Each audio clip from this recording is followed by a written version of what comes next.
जय जय श्री राधे श्याम, सबको मिले वृंदावन धाम।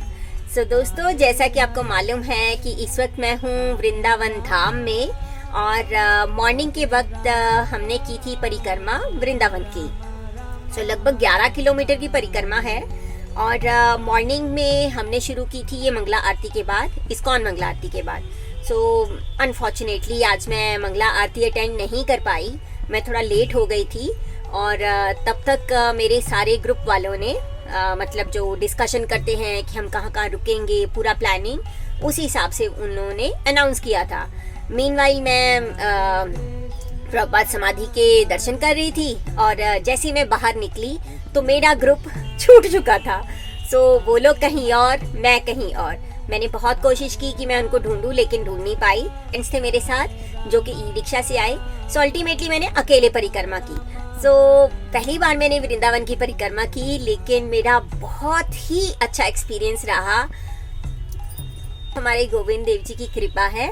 सो बहुत ही अच्छे से मेरी परिक्रमा हुई और रास्ते में मैंने बहुत सारी वीडियोस शूट की ताकि मैं आपको दिखा सकूं कि वृंदावन का परिक्रमा मार्ग कैसा है और कहाँ कहाँ पर क्या स्टॉपेज है।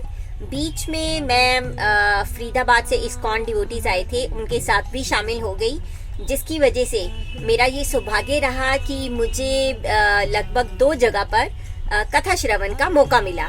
सो वो भी मैं आपको बीच में ही ऐड करके बता रही हूँ इस वीडियो में। तो चलिए हम शुरू करते हैं अपनी वृंदावन परिक्रमा। आप लोग मानसिक परिक्रमा कर सकते हैं।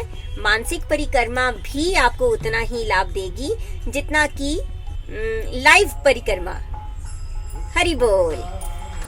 तो दोस्तों, सुबह के 5:45 बजे हैं और हम ये परिक्रमा करने जा रहे हैं। सबसे पहले हम ये परिक्रमा जब भी शुरू करते हैं उस वक्त हम प्रणाम करते हैं वृंदावन धाम को कि हमारी परिक्रमा को भगवान सफल करें। तो सबसे पहले हम करेंगे प्रणाम। तो प्रणाम करने के बाद अब हम अपनी परिक्रमा चैंटिंग करते हुए, यानी कि हरे कृष्णा महामंत्र का जप करते हुए कंटिन्यू करेंगे। रास्ते में हमें बहुत सारी चीज़ें दिखेंगी जो हमें अट्रैक्ट करेंगी, शॉपिंग से रिलेटेड और चीज़ों से भी रिलेटेड, लेकिन हम अपना फोकस सिर्फ और सिर्फ परिक्रमा पर रखेंगे। तो आप देख सकते हैं यहाँ पर ब्रज एनिमल केयर सर्विस चल रही है। ब्रज वाले बहुत ही केयर करते हैं एनिमल्स की भी, जिसमें गैया और डॉगीज़ और साथ में बंदर, ये सारे मतलब पशु पक्षी भी जितने भी हैं वो सब इंक्लूड होते हैं। सो हम अपनी परिक्रमा कंटिन्यू करते जा रहे हैं और हरे कृष्णा महामंत्र का जप करते जा रहे हैं। हरे कृष्णा कृष्णा कृष्णा हरे हरे, हरे राम राम राम हरे हरे। रास्ते भर में आपको बहुत सारे ग्रुप्स मिलेंगे जो कि हरे कृष्णा का महामंत्र का जाप करते हुए, कीर्तन करते हुए निकलते हुए जाएंगे। अर्ली मॉर्निंग के समय परिक्रमा अगर आप कर रहे हो तो आपको सिर्फ हरे कृष्णा महामंत्र के जाप की ही आवाज़ें आती हैं सब जगह से, लेकिन कुछ समय बीतने के बाद लोग मृदंग लेकर, हारमोनियम लेकर और बहुत अच्छे से तालियां बजाते हुए, कीर्तन करते हुए निकलते हैं। उनके साथ लाउड स्पीकर भी होते हैं जो आपको बीच रास्ते में देखने को मिलेगा। सो वृंदावन परिक्रमा में सबसे पहला जो हमारा पड़ाव आएगा वो है काली देह। आप देख सकते हैं बोर्ड पर कितना बड़ा बड़ा लिखा है काली देह मंदिर। बहुत ही प्यारा मंदिर है और गवर्नमेंट ने काफ़ी ज़्यादा इसमें इम्प्रूवमेंट की है। जब मैं पहले आया करती थी तो ये इतना सुंदर नहीं था। डिटेल्स बहुत सुंदर है यहाँ पर, लेकिन बाकी का मंदिर अब बहुत ही खूबसूरत बना दिया गया है। सो कुछ लोग जिनसे ज़्यादा चला नहीं जाता वो तो पहले पड़ाव पर ही आके बहुत जल्दी रेस्ट भी कर लेते हैं। सो यहाँ पर बेसिकली इस्कॉन के जब आते हैं या फिर और भी जो भक्त लोग आते हैं दूसरे ग्रुप्स के साथ जो जुड़े हैं, यहाँ पर आके कथा श्रवण करते हैं। सो यहाँ पर मुझे एक ग्रुप मिल गया है इस्कॉन फरीदाबाद से। सो यहाँ से ऑनवर्ड्स मैं इस ग्रुप के साथ ही शामिल रहूँगी। तो काली देह वो जगह है जहाँ पर भगवान कृष्ण ने कालिया नाग को उसका घमंड का दहन किया था। तो इससे हम आगे बढ़ चुके हैं और सामने अब आप देख सकते हैं ये है मदन मोहन जी का मंदिर। रास्ते में आप देख सकते हैं बहुत ही भिक्षुक कैसे भिक्षा वगैरह मांग रहे हैं। आप इनको भी दे सकते हैं कुछ कुछ भिक्षा। और ये है मदन मोहन का मंदिर। परिक्रमा करते हुए हम इसके अंदर तो नहीं जाएंगे दर्शन करने के लिए, लेकिन बाहर से प्रणाम करेंगे। और जैसा कि आप देख रहे हैं कि मैं नंगे पैर ही चल रही हूँ। पहली बार परिक्रमा है, सो मैंने ट्राई किया कि मैं नंगे पैर ही करूँगी। और सुबह के वक्त जो ब्रजरज है वो बहुत ही ठंडी ठंडी पैरों को लग रही है और बहुत ही आनंद आ रहा है। ऐसे लगता है भगवान कृष्ण भी यहाँ पर चले थे, तो हमें ब्रजरज का स्पर्श जो है भगवान के बहुत ही नज़दीक लेकर जा रहा है। सो बहुत ही मज़ा आ रहा है। अब आप देख सकते हैं हम पहुंच चुके हैं महाप्रभु की बैठक में, यानी कि इमली तला। ये इमली तला बहुत ही फेमस जगह है। यहाँ पर भगवान कृष्ण जब यहाँ पर आए थे तो उनमें राधा रानी का भाव आ गया था और उनका शरीर जो ब्लू कलर में है वो पूरा का पूरा गौर वर्ण में बदल गया था, स्वर्ण वर्ण में। जब राधा रानी आई और उन्होंने भगवान कृष्ण को ऐसे रूप में देखा तो भगवान ने तब राधा रानी को कहा कि ये जो मेरा रूप है मैं कलयुग में फिर से लेकर आऊँगा। सो भगवान जब कलयुग में आए चैतन्य महाप्रभु के रूप में तो वो गौर वर्ण के थे। और अब हम जाएंगे इसके बाद यमुना जी के तट पर। यमुना जी बहुत ही शांत, बहुत ही सुंदर लग रही है इस वक्त और बहुत से लोगों ने तो जाकर वहाँ पे स्नान करना भी शुरू कर दिया है, लेकिन मैं आगे बढ़ती जा रही हूँ क्योंकि ये हम लोग चीज़ कल कर चुके हैं। सो ये था श्रृंगार घाट और यहाँ से निकलते निकलते हम लोग पहुँचेंगे केशी घाट। केशी घाट बहुत ही प्यारी जगह है, बहुत ही सुंदर है। बहुत सारी मूवीज़ में आपने देखा होगा कि केशी घाट पर शूटिंग भी होती है। ये है गोविंद घाट, रास्ते में आ चुका है और हम आगे बढ़ते जा रहे हैं। थोड़ी थोड़ी सी हम लोगों को धूप अब जो है वो नज़र आने लग गई है। सूर्य चढ़ रहा है लेकिन मौसम बहुत अच्छा है, ठंडी का मौसम है, नवंबर का दिन चल रहा है, तो इसलिए यहाँ पर इतना गर्मी वैसा नहीं लग रहा है। मैंने स्वेटर नहीं पहना हुआ, सिर्फ एक पतला सा शॉल ओढ़ रखा है, लेकिन उससे भी मुझे आराम है काफ़ी। अब ये है ब्रह्मर घाट, यहाँ पर जाकर हम आचमन करेंगे यमुना जी का। और क्योंकि कार्तिक चल रहा है तो यहाँ पर दीपदान भी किया जाएगा। कुछ लोग यहाँ पर बैठकर थोड़ी देर विश्राम करते हैं या फिर नौका विहार पे भी निकल जाते हैं, लेकिन ये चीज़ जब आप परिक्रमा कर रहे हो तो ना करें। आपको सीधा ही परिक्रमा करते हुए अपने लास्ट जो डेस्टिनेशन तक है वहाँ पहुँचना चाहिए, क्योंकि एक बार जब फ्लो बन जाता है तो आप फिर लगातार निरंतर चलते ही रहते हैं। यदि आप कहीं पर बैठ जाते हैं कुछ देर के लिए तो आपको लगेगा कि आपकी टांगों में थोड़ी सी कंपन हो रही है और आप ई रिक्शा या फिर कोई और साधन के में इंटरेस्टेड रहते हैं कि हम उससे चले जाएं। सो अगर आप पैदल परिक्रमा करने के मूड में हैं तो आपको कॉन्टीन्यूसली पैदल ही परिक्रमा करनी चाहिए और ये हो भी जाती है। करने का संकल्प करते हैं तो भगवान कृष्ण ही आपकी पूरी सहायता करते हैं। वो आपको बहुत ही एनर्जी देते हैं कि आपकी परिक्रमा बहुत अच्छे से सफल हो जाए। सो केशी घाट से निकलते ही हमें मिलेगा यमुना जी का मंदिर।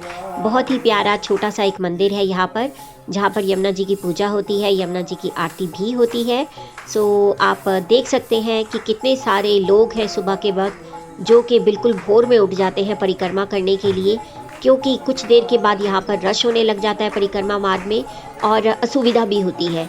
सो बहुत लोग प्रेफर करते हैं अर्ली मॉर्निंग, कुछ लोग प्रेफर करते हैं रात के समय। आप अपने हिसाब से चूज़ कर सकते हैं। सो क्योंकि सूर्य देवता भी निकल चुके हैं तो मुझे कहीं कहीं पर बंदर नज़र आ रहे हैं जो बस अपनी नॉटीनेस शरारतें शुरू कर देंगे कुछ ही पल में। कहीं से भी छीना झपटी और बाकी चीज़ें, उनमें बिल्कुल ही भाव कृष्णा जैसा है। जैसे कृष्णा शरारती थे बिल्कुल वैसे ही यहाँ के बंदर हैं।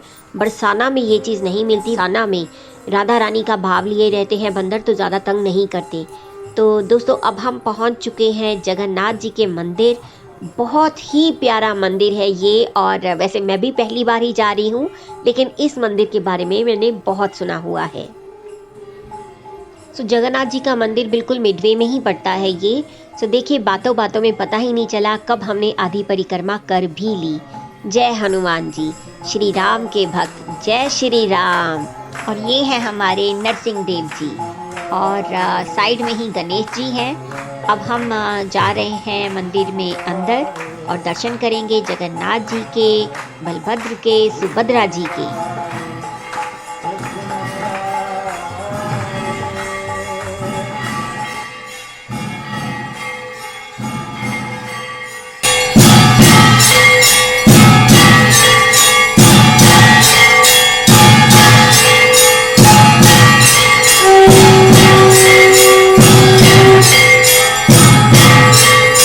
सो बहुत ही अच्छे दर्शन हुए हमें जगन्नाथ जी के, और आरती चल रही थी तो हमारा सौभाग्य था कि हम आरती भी अटेंड कर पाए। बहुत ही बड़ा मंदिर था, लेकिन अभी मंदिर देखने का वक्त नहीं था और हम निकल पड़े हैं फिर से परिक्रमा के लिए। और यहीं पर ही मुझे फरीदाबाद इस्कॉन वाला ग्रुप भी मिल गया और मैंने ज्वाइन कर लिया है इनके साथ। पीछे से ही परिक्रमा में थोड़ी स्पीड में करती आ रही थी कि मैं इनको फॉलो करती हुई जाऊं, क्योंकि काली देह में मैंने यहाँ पर इनसे बहुत ही अच्छी कथा सुनी थी, तो मैं नेक्स्ट कथा मिस नहीं करना चाहती, इसलिए मैंने इनके साथ ही सब स्पीड बनाई हुई है ताकि हम लोग विश्राम स्थल पर जाएं। ये अभी मुझे हिज ग्रेस गोपेश्वर प्रभु से मालूम हुआ, जो कि इस्कॉन फरीदाबाद के प्रेसिडेंट हैं। ये भी मुझे किसी यहाँ के जो ग्रुप मेंबर है उन्होंने ही बताया कि ये कौन है जो कथा कर रहे थे। मैंने भी पहली बार सुनी। बहुत ही सुंदर कथा करते हैं और बहुत ही अच्छा इन्होंने ज्ञान भी दिया। ये वाली जो वीडियोस हैं जो कि कथा से रिलेटेड, इनको मैं अलग से डालूँगी, क्योंकि इसमें ही अगर मैं मर्ज करती हूँ वीडियोस को तो आप पूरी परिक्रमा अच्छे से नहीं कर पाएंगे। सो हम मानसिक परिक्रमा कर रहे हैं। अभी हम पहुँच चुके हैं वही स्थल पर, यानी कि जहाँ पर महाप्रभु विश्राम करने के लिए रुका करते थे। और मिडवे से थोड़ा सा आगे है, यहाँ पर एक पेड़ है जिसके नीचे बैठकर महाप्रभु विश्राम किया करते थे। और यहाँ पर आप देख सकते हैं कि जगन्नाथ जी की ओनली डीटी है। इसके पीछे भी एक कारण है। एक बार मुरारी जी गुप्त, जो कि हनुमान जी के अवतार हैं, वो वृंदावन आना चाहते थे, तो उनके ही ससुर द्वारा सेवित एक जगन्नाथ जी की डीटी थी उनके पास। तो जगन्नाथ जी बोलने लगते हैं कि तुम अकेले कैसे जा सकते हो वृंदावन धाम में, मैं भी साथ में चलूँगा। तो वो उनको बोलते हैं कि नहीं, वो नहीं जा सकते। तो उन्होंने कहा नहीं नहीं, मुझे साथ में लेके चलो। तो जब वो डीटी को साथ में ही लेकर आते हैं तो सारे जितनी भी परिक्रमा और मंदिर वगैरह दर्शन करने के बाद यहाँ पर आकर वो बैठ जाते हैं और जगन्नाथ जी से पूछते हैं कि क्या अब वापस चलें अब हम लोग। तो इतने में जगन्नाथ जी बोलते हैं कि नहीं नहीं, मैं नहीं जाऊँगा, मैं तो यहीं पर ही रहूँगा। तो तब से ये डीटी यहीं पर ही इस्टेब्लिश्ड है। इसी जगह पर महाप्रभु ने आकर विश्राम किया था और माला जप की थी, इसलिए हम लोगों ने भी इस जगह पर आकर एक माला जप कर ली है। तो दोस्तों, कथा के बाद अब हमने फिर से परिक्रमा चालू कर दी है और अब आप देखेंगे यहाँ पर बहुत ही भीड़ बढ़ती जा रही है। रास्ते में पूड़ी आलू, पूड़ी छोले और भी तरह तरह की वैरायटी की आइटम्स का भंडारा लगा हुआ है और लोग बहुत ही मज़े में खा रहे हैं। अब दुकानदार भी अपनी दुकानें सजाकर बैठ चुके हैं। जैसा कि आप देख रहे हैं, लड्डू गोपाल की ड्रेसेस, हमारे लिटिल कृष्णा और उनसे रिलेटेड आइटम्स और घर का सामान, उस तरीके की चीज़ें, बच्चों के टॉयज़, ये सब भी आपको मिलता जाएगा पूरे रास्ते में। सो अब वो समय आ चुका है जब आपको ये ब्रजवासी आपको अट्रैक्ट करेंगे कि ये सामान ले लीजिए, वो सामान ले लीजिए, और आपका भी मन करेगा कि जगह जगह खड़े होकर आप कुछ ना कुछ आइटम लेते जाएं। तो हमारी इस वक्त परीक्षा होती है, हमें कहीं पे रुकना नहीं है, हमें निरंतर चलते रहना है, लगातार जप करते हुए अपनी मंजिल तक पहुंचना है। वैसे मैं आपको ज्ञान बहुत बांट रही थी, लेकिन इतनी सुंदर सुंदर चीज़ें देखकर मुझसे भी कंट्रोल नहीं हो पाया और मैं एक जगह पर रुककर मैंने कंठी माला ली और दूसरी जगह से मैंने कुछ लड्डू गोपाल की ड्रेसेस ले ली, उनकी पगड़ी ली, और थोड़ा सा दूर जाने पर मुझे टेडी बियर्स भी मिले, तो मैंने अपने डॉगी के लिए एक टेडी बियर भी ले लिया। यहाँ पर मुझे वो 50 रुपये का पड़ा, अगर मैं नोएडा से लेती तो 100 रुपये का पड़ता, तो मुझे लालच आ गया, मैंने वो भी ले लिया।